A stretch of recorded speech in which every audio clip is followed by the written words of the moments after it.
Assalamualaikum warahmatullahi wabarakatuh. Apa kabar anak bunda semuanya? Semoga kalian selalu sehat dan tetap semangat belajarnya. Bertemu lagi dengan Bunda Yulita pada mata pelajaran PKN. Pada pertemuan kali ini, kita akan membahas tema 7. Peristiwa penting dalam kehidupan.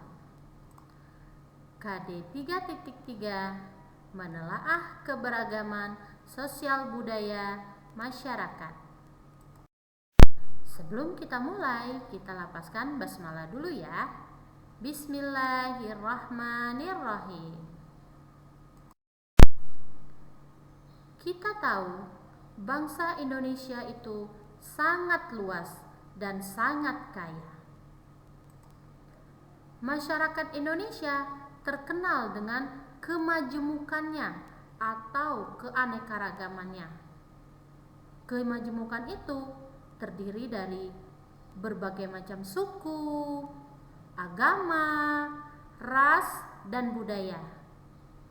Kemajemukan inilah yang menjadi ciri khas bangsa Indonesia yang membedakan Indonesia dengan negara yang lainnya. Jadi kita harus bangga dong sebagai warga negara Indonesia. Apa saja sih faktor yang mempengaruhi keragaman di Indonesia? Pertama adalah beragamnya suku bangsa dan ras di Indonesia. Kita tahu dari Sabang sampai Merauke, wilayah Indonesia terdiri atas berbagai macam suku bangsa. Setiap daerah memiliki suku, kebudayaan, rasnya masing-masing. Dan satu sama lain itu berbeda. Kalau di Indonesia, kita banyak termasuk dalam ras Mongoloid, sub ras Malayan Mongoloid. Ya, ciri-cirinya rambutnya berwarna hitam, kelopak matanya berlipat atau mata sipit, kulitnya berwarna kuning hingga kecoklatan. Tetapi ada juga yang rasnya negroid, ya seperti yang di Papua, di mana ciri-cirinya itu rambutnya hitam keriting, kulitnya gelap, bibirnya tebal. Nah, itu ada di Papua. Jadi ras pun bukan hanya satu, ada beraneka ragam ras yang ada di Indonesia. Sukunya pun bahkan sampai 1340 suku bangsa tersebar di Indonesia. Kemudian apalagi yang mempengaruhi? Yang kedua adalah faktor kebudayaan luar. Kita pasti sudah tahu bahwa bangsa Indonesia ini dijajah oleh beberapa negara. Ya, mengapa mereka berminat untuk datang menjajah ke Indonesia? Karena Indonesia itu adalah negeri penghasil rempah-rempah. Dan kita tahu anak bunda, rempah-rempah itu nilainya setara dengan emas. Jadi sangat berharga. Jadi orang-orang dari bangsa-bangsa lain berlayar menuju ke Indonesia untuk berdagang.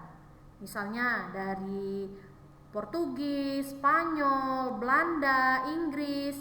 Ada juga yang dari Asia, India, Arab, Tiongkok. Mereka juga datang-datang ke Indonesia dengan membawa kebudayaan mereka masing-masing. Sehingga kebudayaan itu menyatu dengan kebudayaan Nusantara. Akhirnya bertambahlah kebudayaan kita, berkembang lagi kebudayaan kita ya. Kemudian apalagi? Faktor yang ketiga, Indonesia merupakan negara kepulauan. Ya, kita tahu Indonesia ini terdiri atas pulau-pulau.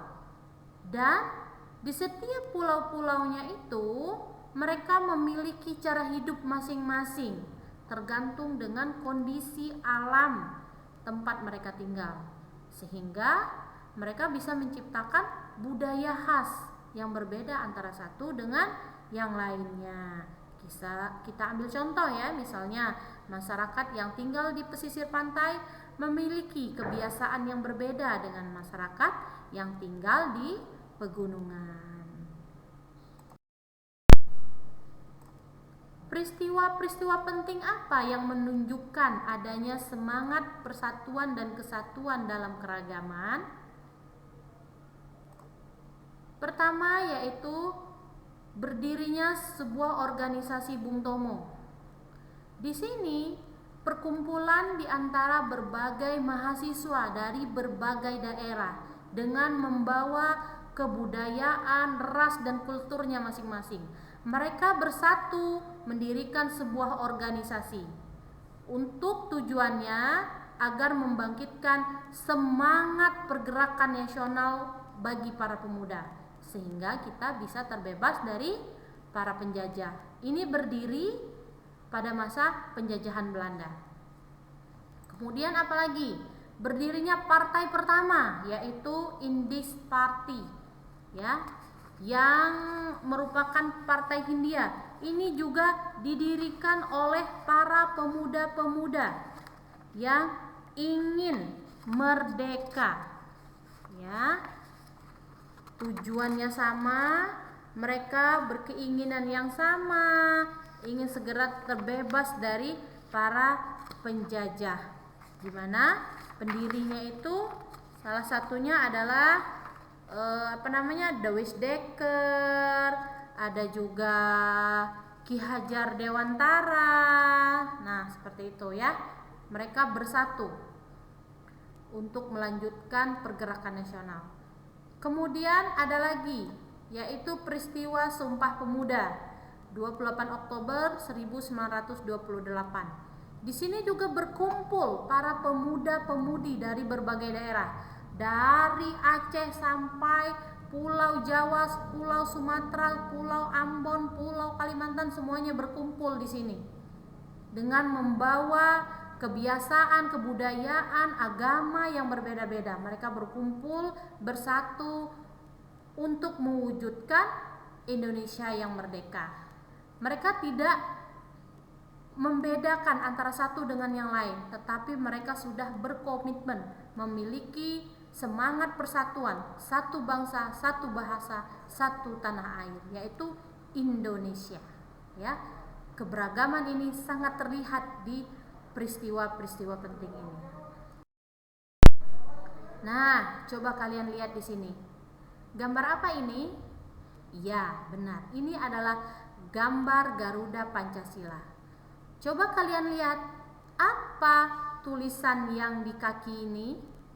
Tulisannya berbunyi Bhinneka Tunggal Ika. Artinya apa? Berbeda-beda tetap satu.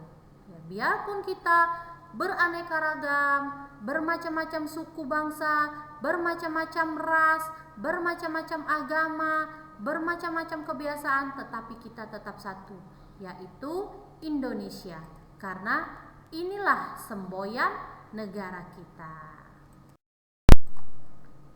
Semboyan persatuan dan kesatuan tadi itu sangat sesuai dengan keragaman yang kita miliki. Kita tahu keragaman ini adalah anugerah dari Tuhan yang harus kita syukuri. Ya, perbedaan agama, perbedaan suku bangsa, budaya dan ciri fisik itu adalah anugerah dari Tuhan. Ya, kita harus bersyukur. Tidak boleh kita jadikan untuk ajang perselisihan atau ajang untuk mengejek, itu tidak boleh, ya. Semangat persatuan dan kesatuan yang harus kita contoh dari para pahlawan adalah semangat kekeluargaan. Karena kita sebagai makhluk sosial, kita memerlukan orang lain, ya. Dan salah satu contoh kegiatan yang menerapkan semangat kekeluargaan itu adalah kegiatan gotong royong. Dan kita tahu kegiatan gotong royong ini adalah budaya khasnya Indonesia. Karena segala aktivitas kebersamaan itu dilakukan dengan cara gotong gotong royong. Bagaimana menyikapi keragaman budaya yang sesuai dengan nilai Pancasila? Kita harus tahu dulu, Pancasila ini sebagai apa bagi negara kita. Ya, sudah tercantum dalam pembukaan Undang-Undang 1945, Pancasila memiliki berbagai fungsi dan kedudukan dalam masyarakat Indonesia. Pertama, Pancasila sebagai dasar negara. Artinya apa? Pancasila itu sebagai sumber dan dasar segala aturan hukum yang berlaku di Indonesia. Kedua, Pancasila itu sebagai pandangan hidup atau ideologi bangsa. Maksudnya apa? Diyakini kebenarannya untuk diwujudkan dalam kehidupan bermasyarakat sebagai pemersatu bangsa. Yang ketiga, Pancasila sebagai kepribadian bangsa. Pancasila itu memberikan corak dan ciri khas yang membedakan bangsa Indonesia dengan negara. Bagaimana cara menyikapi keragaman budaya sesuai dengan nilai-nilai Pancasila? Pertama, kita harus melestarikan budaya daerah. Bagaimana caranya? Dengan cara kita mempelajari budaya daerah, baik budaya daerah kita sendiri ataupun budaya daerah lain, ya. Kemudian kita menerapkan sikap gotong royong, yaitu melalui kegiatan kerja bakti atau kita mengumpulkan sumbangan untuk tetangga atau teman kita yang sedang mengalami musibah. Kita tidak membedakan apakah dia beragama Nasrani, apakah dia rasnya Mongoloid atau Negroid, ataukah dia dari daerah suku dan Aceh, Sumatera, atau Kalimantan. Kita tidak membedakan. Kita bantu semuanya. Teman kita yang dari Kalimantan, mereka terjadi bencana, kita bantu karena kita menghargai keragaman itu tadi, ya. Yang ketiga, mengisi kemerdekaan dengan kegiatan bermanfaat, yaitu belajar bersungguh-sungguh. Nah, kalian sebagai siswa-siswi penerus bangsa ini, kalian harus belajar bersungguh-sungguh, ya. Kalian tidak boleh malas-malasan, tidak boleh patah semangat, harus belajar bersungguh-sungguh. Kemudian yang keempat, menumbuhkan sikap toleransi dalam masyarakat, sikap saling menghargai, saling menghormati, ya, sehingga tidak terjadi perselisihan. Kemudian membudayakan musyawarah dalam memecahkan masalah. Nah, ini adalah kebudayaan kita, anak bunda. Setiap ada masalah, kita adakan musyawarah. Ada pemilihan RT, pemilihan RW, kita adakan musyawarah. Ada kegiatan kemerdekaan, kita adakan musyawarah. Ini harus kita budayakan, ya. Karena dalam masyarakat itu terdiri dari berbagai macam orang, berbagai macam karakter, berbagai macam sifat. Nah, disinilah untuk melestarikan, menjaga keutuhan budaya dengan cara musyawarah, ya.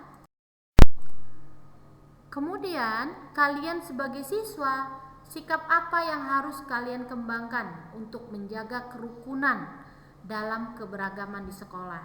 Di sekolah juga kita banyak menemukan teman-teman kita dari berbagai daerah. Gak mungkin dong satu daerah atau satu keberagaman di sekolah. Ada teman kita dari Sumatera, ada dari Jawa, ada juga teman kita yang putih, ada yang hitam. Nah, bagaimana cara kita menyikapi keberagaman tersebut agar kita tetap menjaga kerukunan dan kedamaian di sekolah? Pertama, kita harus menerima perbedaan pendapat teman di saat kita lakukan diskusi. Misalnya nih, ada diskusi kelas. Nah, kita hargai teman kita. Jangan mentang-mentang dia nggak terlalu pintar atau bahasanya itu nggak begitu bagus, jadi udahlah dia tuh nggak pinter, nggak usah dianggaplah pendapatnya. Nah, tidak boleh seperti itu. Atau jangan mentang-mentang teman kita itu kudel, miskin, jadi pendapatnya nggak dihargai. Nah, tidak boleh ya. Kemudian tidak mengucilkan teman yang memiliki kebiasaan atau sifat tertentu. Nah, ini banyak sekali di sekolah kita, anak bunda. Ada teman kita itu dia memiliki kebiasaan-kebiasaan tersendiri. Misalnya ada teman kita itu hobinya menyendiri, atau ada teman kita itu hobinya dia baca, atau dia hobinya apa namanya tuh menonton temannya bermain. Nah, jangan kita kucilkan. Kalau ada teman kita yang pendiam, kita ajak dia bermain.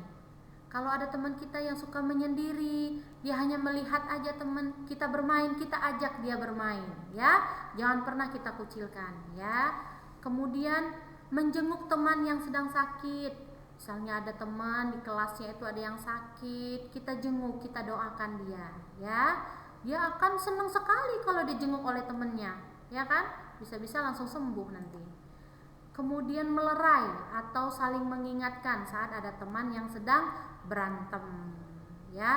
Inilah salah satu beberapa sikap untuk menjaga kerukunan dalam keberagaman, ya. Kemudian ada hal-hal yang perlu kita tiru, ya, sebagai pelajar yang harus kita teladani dari para pahlawan kita dulu. Para pahlawan dulu mereka sangat gigih, anak bunda, mempertahankan Indonesia dari para penjajah, ya, sehingga kita bisa merasakan kemerdekaan seperti sekarang ini, ya. Pertama adalah berani. Kita harus berani mengungkapkan kebenaran, ya. Biarpun kita akan menerima risikonya, kita harus berani. Kemudian gigih, pantang menyerah. Apapun yang terjadi dia pantang menyerah, terus semangat, ya. Kemudian rela berkorban. Nah, dia rela berkorban, mengorbankan apa saja untuk kebaikan bersama. Entah itu waktunya ataupun materinya, dia rela dan ikhlas. Kemudian dia harus berjiwa besar, tidak boleh mudah tersinggung, tidak boleh mudah bawa perasaan. Senggol dikit sama temennya, ya Allah, aku nggak dianggap sama temanku. Nah, nggak boleh seperti itu, ya. Tetap harus berjiwa besar dan bersemangat.